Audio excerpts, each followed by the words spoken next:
नमस्कार मित्रों, Shri Raj career point के यूट्यूब चैनल में आप सभी का स्वागत है। मैं उम्मीद करता हूं कि आप लोग जहां भी होंगे स्वस्थ होंगे, मस्त होंगे और प्रतियोगी परीक्षाओं की तैयारी करने में व्यस्त होंगे।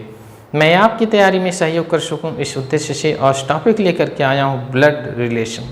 रक्त संबंध ऐसा टॉपिक है जो नियर अबाउट हर परीक्षाओं में पूछ लिया जाता है। आज का यह टॉपिक बहुत ही महत्वपूर्ण है, तो आइए इस टॉपिक से संबंधित कुछ बेसिक जानकारी को हम सीखते हैं, जानते हैं और समझते हुए आगे प्रश्नों की तरफ हम चलते हैं। रक्त संबंध को हम पढ़ें उससे पहले इसकी जो हेडलाइन है रक्त संबंध, उसके विषय में हम जान लें कि रक्त संबंध होता क्या है, ब्लड रिलेशन होता क्या है। तो रक्त संबंध क्या होता है कि रक्त संबंध दो या दो से अधिक व्यक्तियों के बीच अपने पूर्वजों द्वारा किए गए संतानोत्पत्ति के आधार पर बनाए गए आपसी मधुर सद्भावनापूर्ण सुदृढ़ रिश्ता या संबंध को कहते हैं।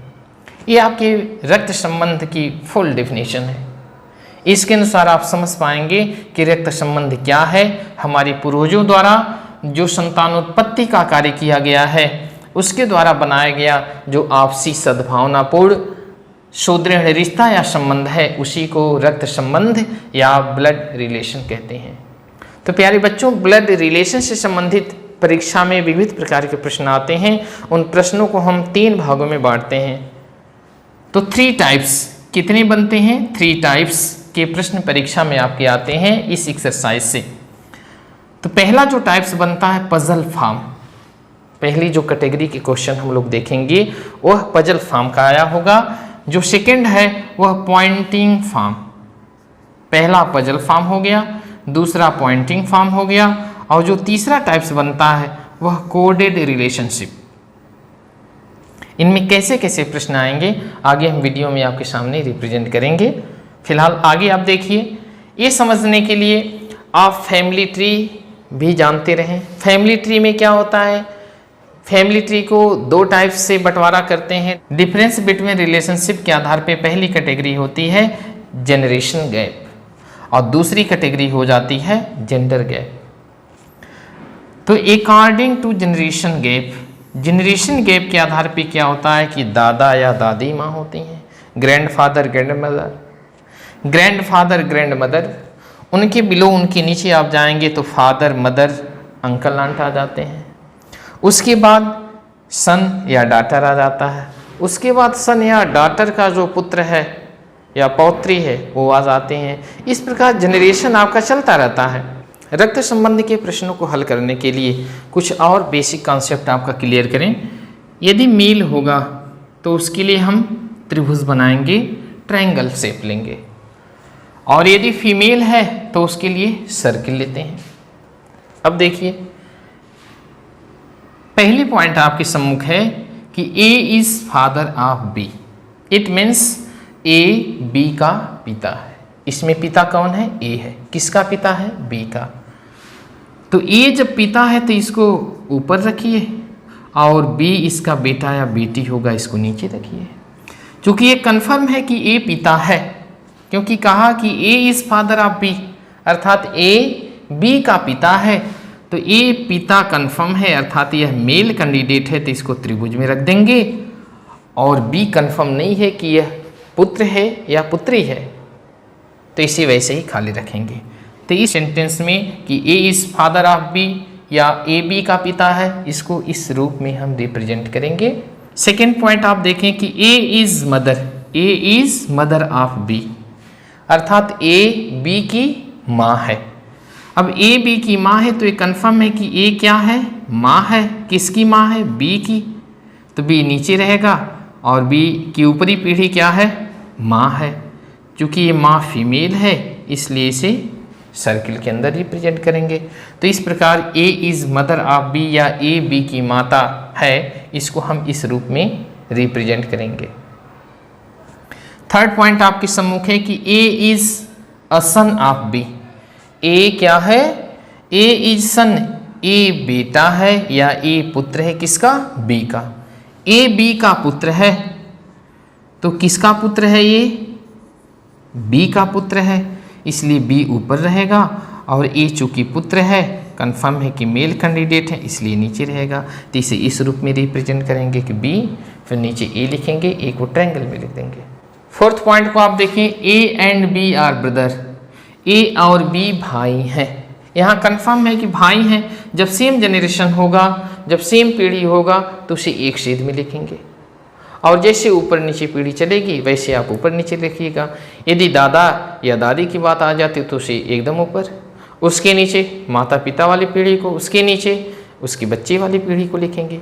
तो यहाँ पे जब ए और बी भाई हैं तो दोनों एक छेद में लिखेंगे, और साथ क्या करेंगे कि दोनों भाई हैं, इसका आशय कि दोनों त्रिभुज में रख देंगे। तो इस प्रकार ये संकेत ये रिप्रेजेंट कर रहा है, ये संकेत हमें बताता है कि ए और बी दोनों भाई हैं। केवल इतने लिखने मात्र से ये पूरे सेंटेंस का सेंस या उस पूरे सेंटेंस की अभिव्यक्ति हो जाती है। सेम इसी प्रकार से फिफ्थ रूल को आप देखें। फिफ्थ में यदि कह दिया गया कि A is sister of B, A क्या है? बी की बहन है, and B is brother of A, और बी ए का भाई है। यहाँ से ये कन्फर्म है कि ए क्या है? बहन है, और बी भाई है। दोनों सेम जनरेशन है तो दोनों को एक छेद में रखेंगे ए बी को।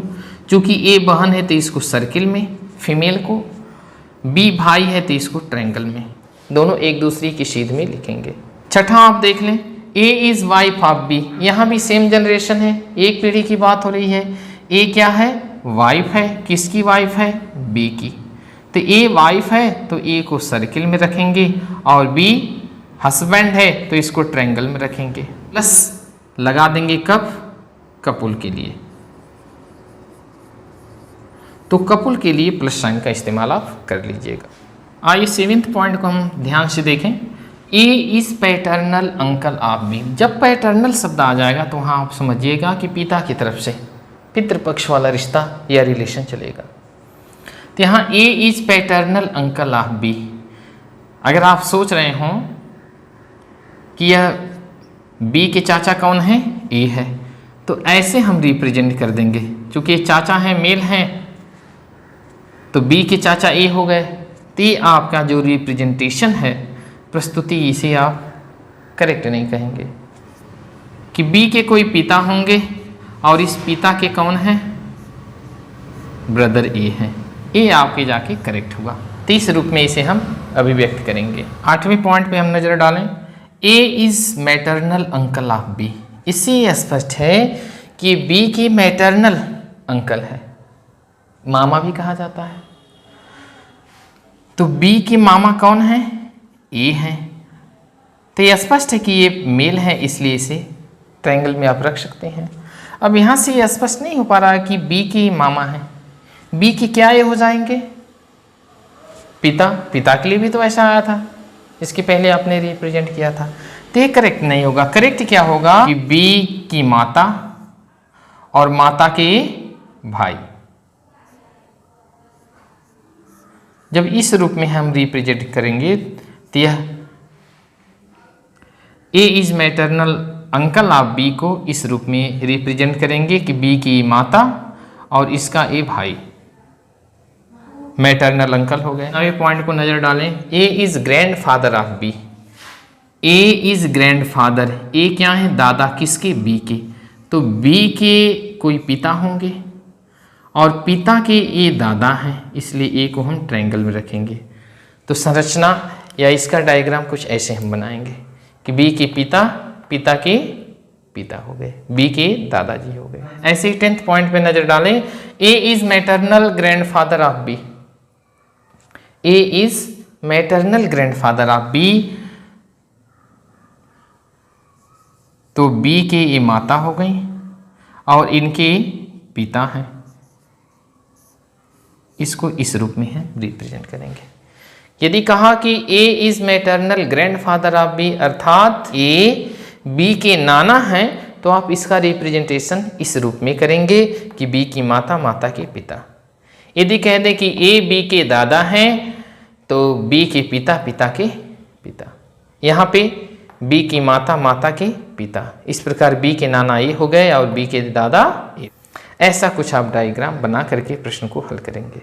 पहले प्रश्न में कहा कि पी क्यू और आर का भाई है, एस आर की माँ है, टी P का पिता है, तो निम्नलिखित में से कौन सा निश्चित रूप से सत्य नहीं हो सकता।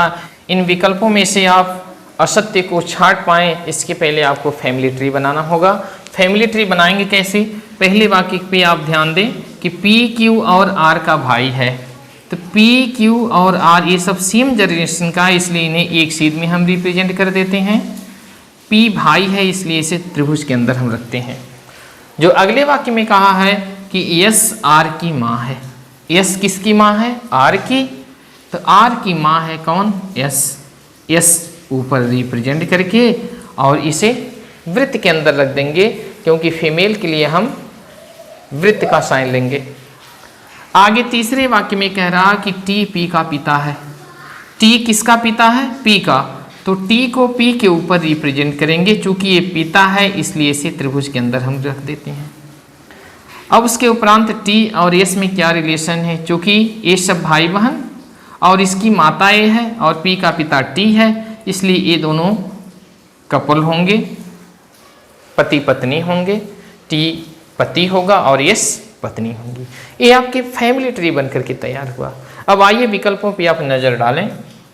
पहला कहा कि T Q का पिता है, T Q का पिता है। अब आप ही सोचें, अब आप ही बतावें कि जब P Q R भाई हैं, P का पिता T है, इसलिए Q का पिता होगा ही होगा, इसलिए पहला विकल्प भी सही है कि T Q का पिता है। सेकंड विकल्प पे देखें, Q T का पति है। Q किसका पति है? T का। Q T का पति है? नहीं, Q तो T का पुत्र है, पति कैसे हो सकता? तो ये दूसरा वाला ही असत्य हो गया। तो आपको पता चल गया कि कौन सा असत्य है? दूसरा। इस पे भी सी वाले को भी आप देख लें, देखिए फैमिली ट्री से कितना अच्छा आपको पता चलेगा। दिया है कि S P की माँ है। S किसकी माँ है? P की। चूंकि S R की माँ है इसलिए P और Q की माँ तो होगी ही होगी, इसलिए C वाला भी सही है। T S का पति है। T किसका पति है? S का। चूंकि ये सब भाई बहन हैं और R की माँ S है, P का पिता T है, इसलिए ये दोनों पति पत्नी होंगे ही होंगे। तो T और S पति पत्नी होंगे। प्लस साइन यहाँ ये रिप्रेजेंट कर रहा है। यदि फीमेल है तो सर्किल के अंदर, और यदि मेल है तो उसे त्रिभुज के अंदर, ट्रायंगल के अंदर रिप्रेजेंट करके हम फैमिली ट्री बनाते हैं। तो इस प्रकार इस प्रश्न का हमें आंसर क्या प्राप्त हुआ? बी वाला कि Q T का पति है, यही असत्य है और बाकी सभी सत्य हैं। ये आपके राजस्व निरीक्षक भर्ती परीक्षा में पूछा हुआ प्रश्न था। जल फार्म से संबंधित सेकंड क्वेश्चन को हम देखें। X और Y A की संतान है। A X का पिता है परंतु Y उसका पुत्र नहीं है। Y का A से क्या संबंध है? Y का A से क्या रिश्ता है? Y का A से क्या संबंध है?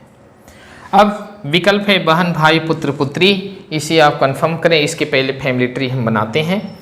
X और Y A की संतान है, तो A की दो संतानें हैं, एक X है और एक Y है। X Y सेम जनरेशन का, तो एक सीध में X Y के ऊपरी जनरेशन का, तो इसे ऊपर हमने रिप्रेजेंट कर दिया। आगे कहा कि A X का पिता है। क्या कहा? A X का पिता है, तो यह मेल कैंडिडेट होने से इसे त्रिभुज में हमने रख दिया। आगे कह रहा परंतु Y उसका पुत्र नहीं है। यह Y जो है ना, A का पुत्र नहीं है, लेकिन है तो संतान। जब पुत्र नहीं है तो क्या होगी? पुत्री होगी। फैमिली ट्री आपका बन के तैयार हुआ। पूछ रहा है कि Y का A से क्या रिश्ता है? Y का A से क्या रिश्ता है? तो Y क्या लगेगी इसकी? पुत्री लगेगी, बेटी लगेगी, डॉटर लगेगी। तो आप विकल्प कौन सा सही करेंगे? पुत्री का। ये आपका ऑप्शन करेक्ट हो गया। क्वेश्चन नंबर 3 को देखें, ये भी पजल फॉर्म से ही रिलेटेड है। A B का भाई है, C A की माँ है, D C का पिता है, E B का पुत्र है। तो बताइए A का E से क्या रिश्ता है? विकल्प दे रखा है चचेरा भाई, भतीजा, चाचा, पोता। तो जैसे प्रश्न में कहा, सबसे पहले हम फैमिली ट्री बना करके विकल्प का चुनाव करेंगे। तो फैमिली ट्री बनाते हैं। A B का भाई है, अर्थात ये दोनों सेम जनरेशन के हैं, तो A B का भाई है, यह भाई है, इसे त्रिभुज के अंदर आप रिप्रेजेंट कर दें। B का कंफर्म नहीं है कि वह भाई है या बहन है। आगे C A की माँ है। C जो है किसकी माँ है? A की। तो सी को हम सर्किल में रिप्रेजेंट करते हैं, ऊपर की जनरेशन का है इसलिए उसे ऊपर हमने रिप्रेजेंट किया।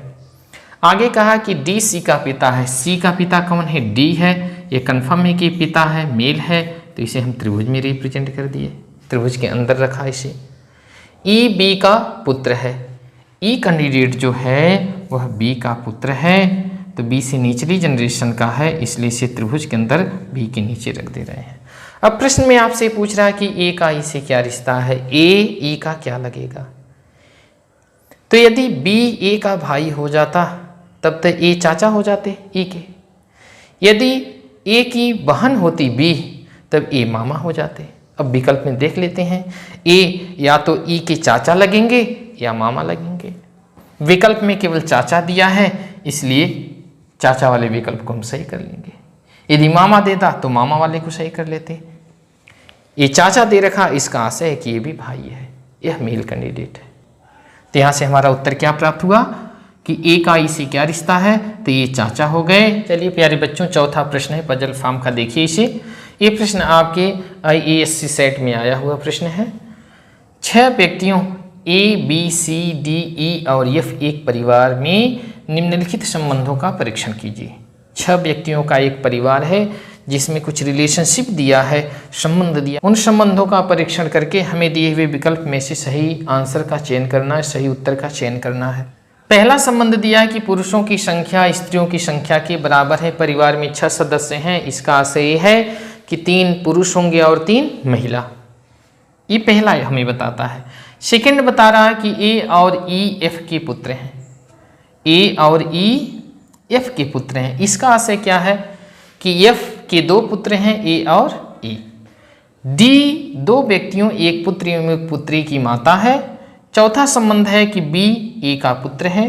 पांचवा है कि वर्तमान में परिवार में केवल एक ही जोड़ा है। इस समय परिवार में केवल एक ही कपुल है, तो निम्न में से कौन सा निष्कर्ष निकाला जा सकता है? ए बी और सी सभी स्त्रियां हैं, ए डी का पति है।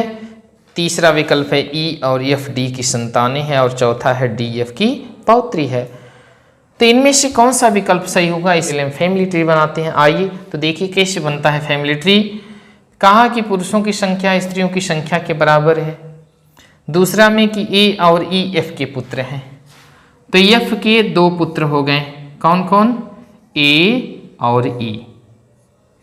ये दोनों पुत्र हैं, इसलिए आप क्या करेंगे कि इन्हें त्रिभुज के अंदर और क्षैतिज रेखा में, एक सीधी रेखा में इन्हें रिप्रेजेंट करेंगे ए और ई। चूंकि ए और ई एफ के पुत्र हैं, इसलिए एफ को हमने ऊपर रिप्रेजेंट कर दिया। डी 2 व्यक्तियों एक पुत्र एवं पुत्री की माता है, इसे अभी होल्ड रखिए। अगली शर्त बढ़िए, चौथा रिलेशन। बी ए का पुत्र है। ए का पुत्र कौन मिल गया? बी हो गया। क्योंकि ये पुत्र है ए का, इसलिए ए के नीचे, और इसे त्रिभुज के अंदर हम रख देते हैं मेल होने के नाते, पुरुष होने के नाते। आगे कहा कि वर्तमान में परिवार में केवल एक ही जोड़ा है। एक ही जोड़ा है और ए का एक पुत्र है, तो जायज़ है कि इसकी कोई पत्नी भी होगी। तो पत्नी इसकी कौन है? डी। इधर भी कहा कि डी के, तीसरी शर्त में भी कहा कि डी एक पुत्र एवं पुत्री की माता है, तो डी का ये पुत्र हो गया, इसकी कोई एक पुत्री भी होगी। पुत्री कौन सी होगी? A B C D E और एफ परिवार के सदस्य हैं, तो यहाँ पे एक सदस्य आपके सम्मुख नहीं है, उसको आप सी रिप्रेजेंट कर देंगे। इस प्रकार आप देख पा रहे हैं कि फैमिली ट्री हमारा बन करके तैयार हुआ। इसके उपरांत आप सही विकल्प का चयन कर सकते हैं। ए बी और सी सभी स्त्रियां हैं, देख लीजिए। ए बी और सी सभी स्त्रियां नहीं हैं, ये बी क्या है? पुरुष हैं। तो पहला विकल्प आपका गलत हुआ। तीसरा है कि ई एफ, ई जो है ई और एफ डी की संतानें हैं, डी की संतान ई और एफ है नहीं, ये भी गलत हुआ। सेम जनरेशन में हो जा रहा। डी एफ की पौत्री है, डी जो है एफ की पौत्री नहीं, ये पुत्र वधू है। और ए डी का पति है, ये कंफर्म है कि ए जो है डी का पति है। इस प्रकार हमारा आंसर कौन सा सही होगा? बी हमारा सही होगा, और बाकी ए सी डी रंग हो जाएंगे। ये वीडियो यदि पसंद आई हो तो इसे लाइक करते हुए शेयर करिए। साथ ही साथ अगली वीडियो का नोटिफिकेशन आप तक सर्वप्रथम पहुंच सके इसके लिए चैनल को सब्सक्राइब करना न भूलिए। नमस्कार।